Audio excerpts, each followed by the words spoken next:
All right. Okay, so this is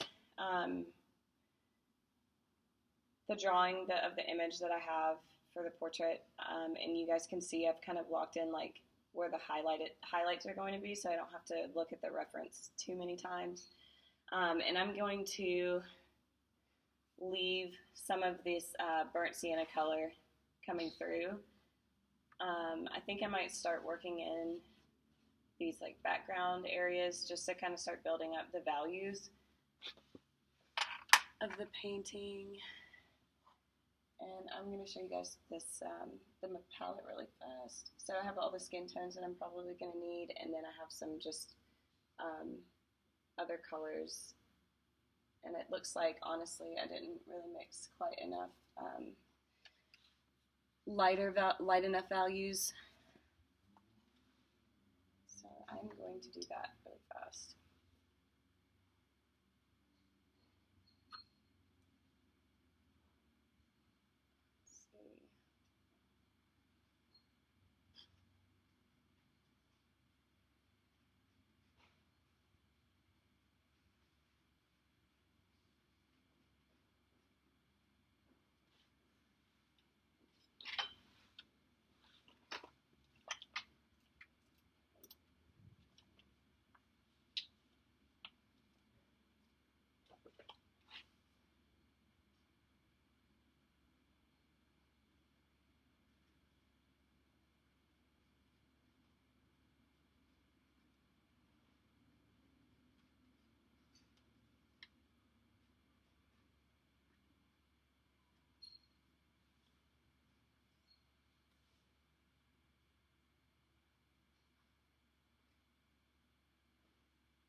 Yeah, I would definitely suggest before starting that you have a wide range of darks to lights.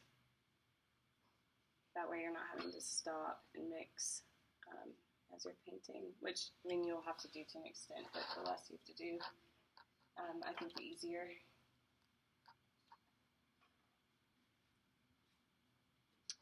Okay, I'm going to just get like a little bit of this lighter color, and I'm going to start just blocking out this light value up here. It's part of the background, just so I know where to go from there with this hat. And I've used these water-soluble crayons to draw the image, and some of them will start to blend with the painting, but I'm okay with that. This is like a fun portrait. And you can still see some of that orange back there, which I would like to keep through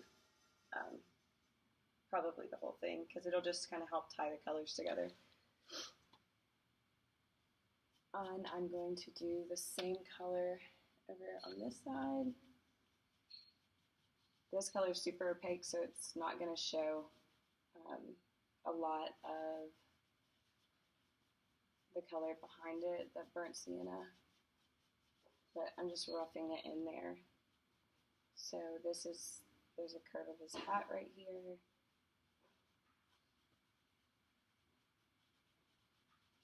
And then his shirt. So his shirt is lighter than this color back here, so I'm gonna kind of deviate away from the image itself and make a little bit more of a contrast between his shirt and the space behind it. And I might even go back through and darken that even more later.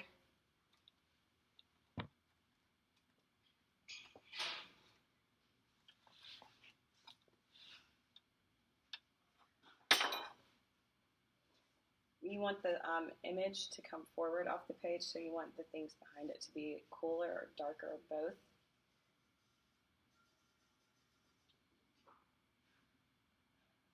Okay.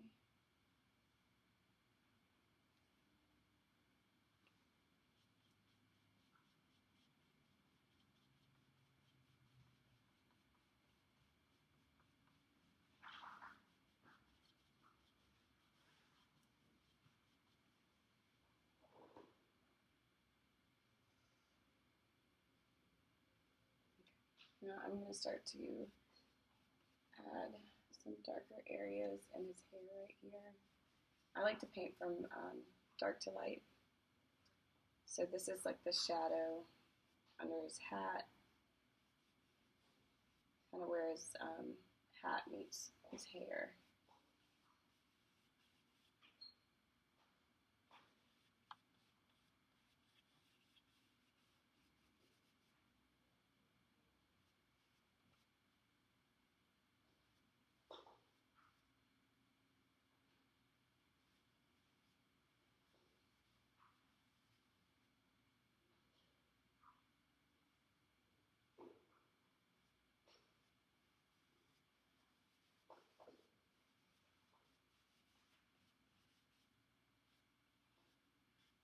And these are the darker areas of his hair.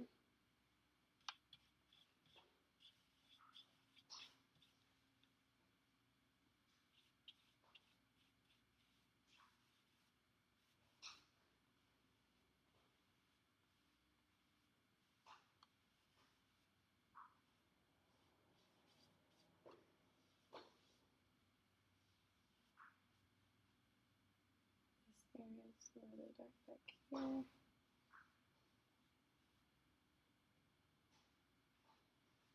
So I'm just blocking in shapes more than anything else.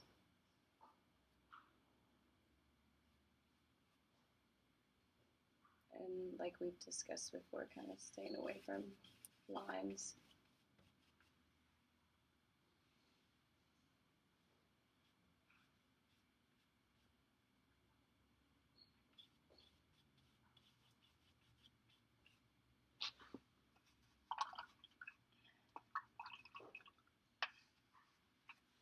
And I'm going to grab like a little bit of a smaller brush,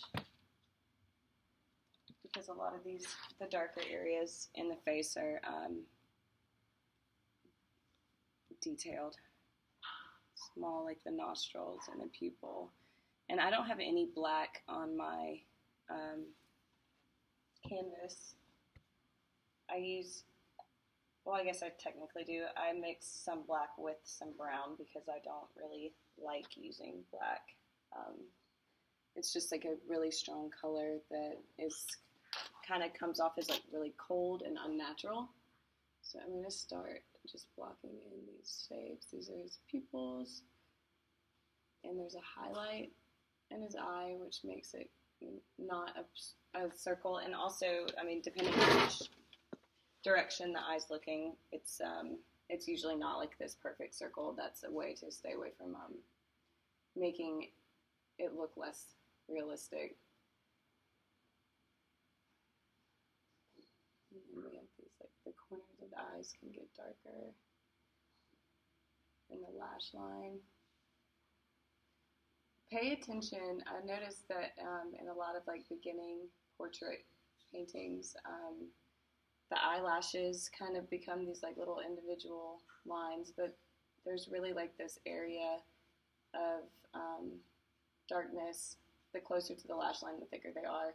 And then try not to just do those like individual strokes for each eyelash. Like obviously that does happen to an extent, but if you do each one like perfectly distanced from the next, it's going to start looking a lot less realistic. And then that's the crease in the eye, and then we'll come down here and do like just a little bit here. And then the shape of this pupil, you see a little bit more of the pupil on this eye.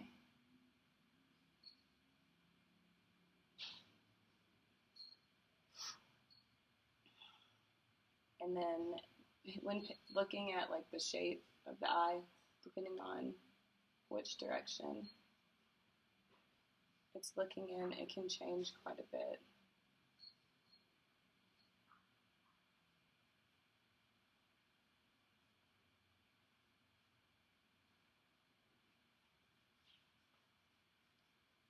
And this is gonna, like, some of these areas that I'm doing really dark right now are going to shift into lighter areas as I start to build the painting up. But I like to know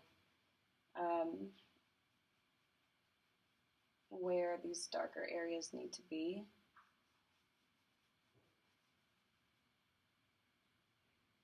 Now, I really need even a smaller brush for this. This is the brush that I'm using. The nostrils, which are pretty just like solid, intense areas of darkness in this image. And the shape of the nostril is really important too. So they're almost, in this picture, like a triangular shape. And there are going to be like areas where it gets closer, obviously, to the end of the nose, it's going to get lighter and lighter. And even the right nostril is a good bit darker than the left, just the way the light's hitting it. So like all these little observations are going to make it look a lot more realistic.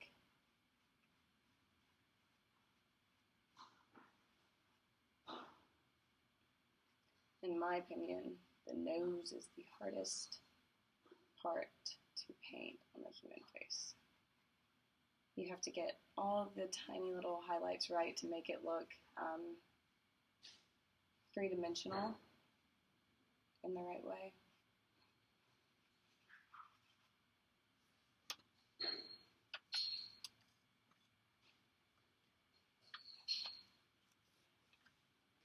Okay, and then inside the mouth is also really dark.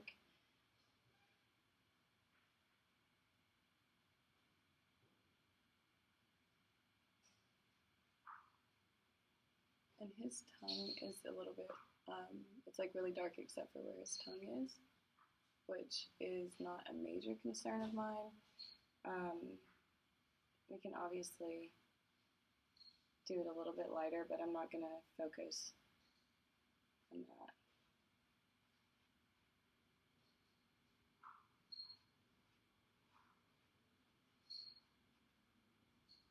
So the mouth, the inside of his mouth kind of curves down and out.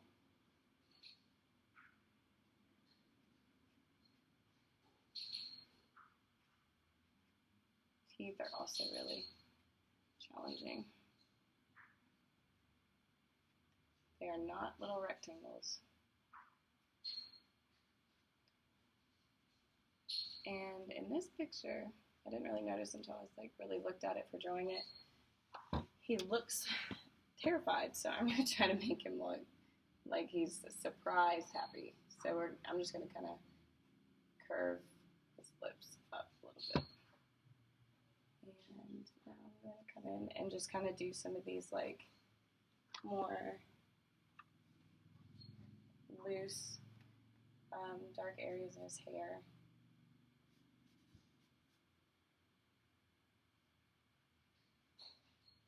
There's his ear. It's very dark underneath it.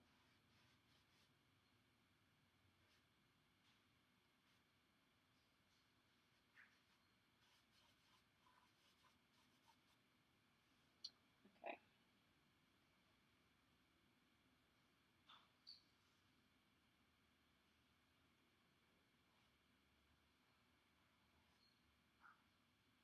There's very dark as below.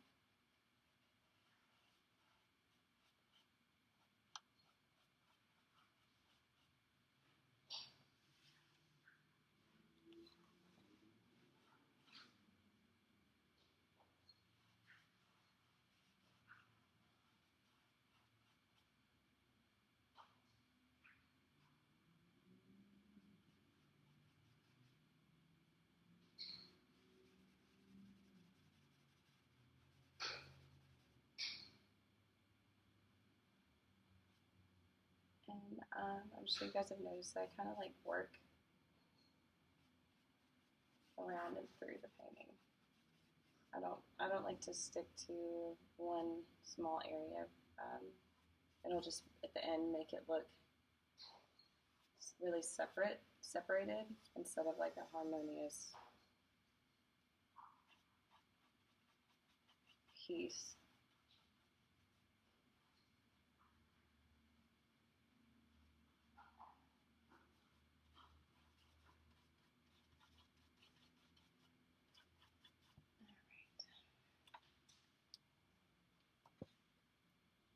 Sorry, I'm trying to get through this super fast for you guys so this video is not super long.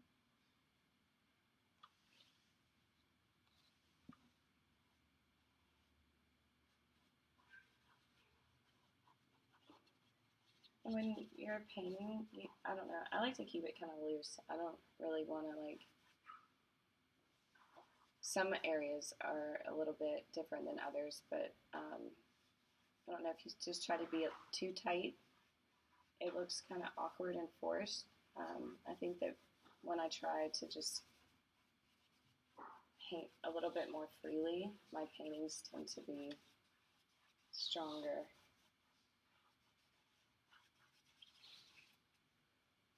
Ooh, the font is going to be really fun, so might be a good idea to just block this out.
I think that those are going to be like just the major areas of darkness, and so I can like kind of finish this video if I'm going to try to work on his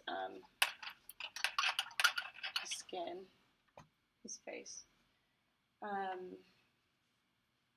So the areas that are in shadow usually have more blue in them. And like I said, it's kind of hard to tell exactly what things are going to look like until you start to get the paint on the canvas. With that red behind it, this looks like super blue. And that already had some paint on it.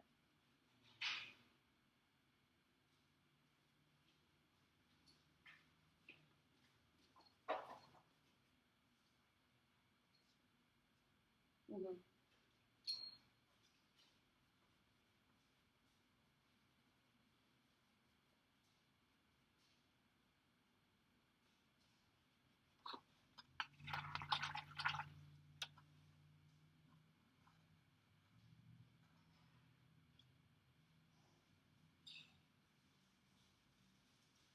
I think also this brush has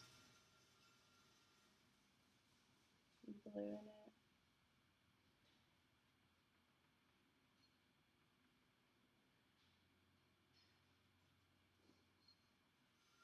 So I'm just going through using the image that I have and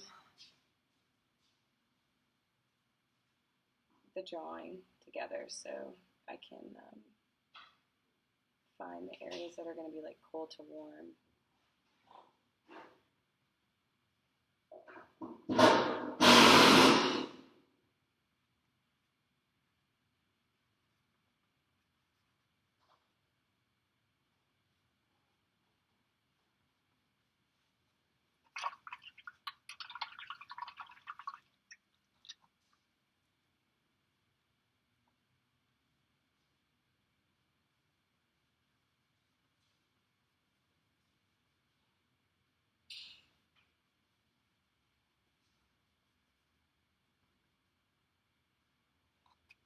And against this red oxide, it looks like super light, but it's going to start to make more sense as we add more color.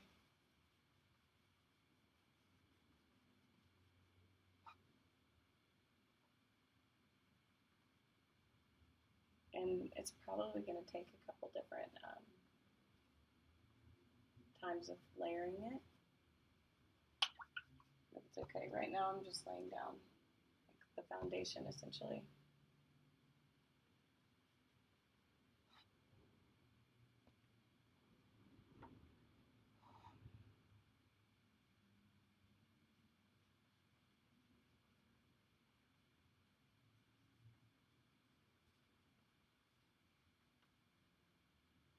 And you can blend a little bit, but I don't think that as you keep building up these layers, it's going to kind of like naturally blend because you're going to be using the same colors.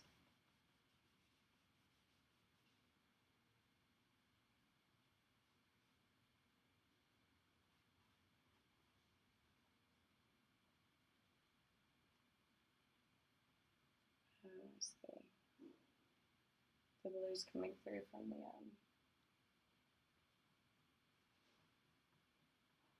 water-soluble crayons, which is fine.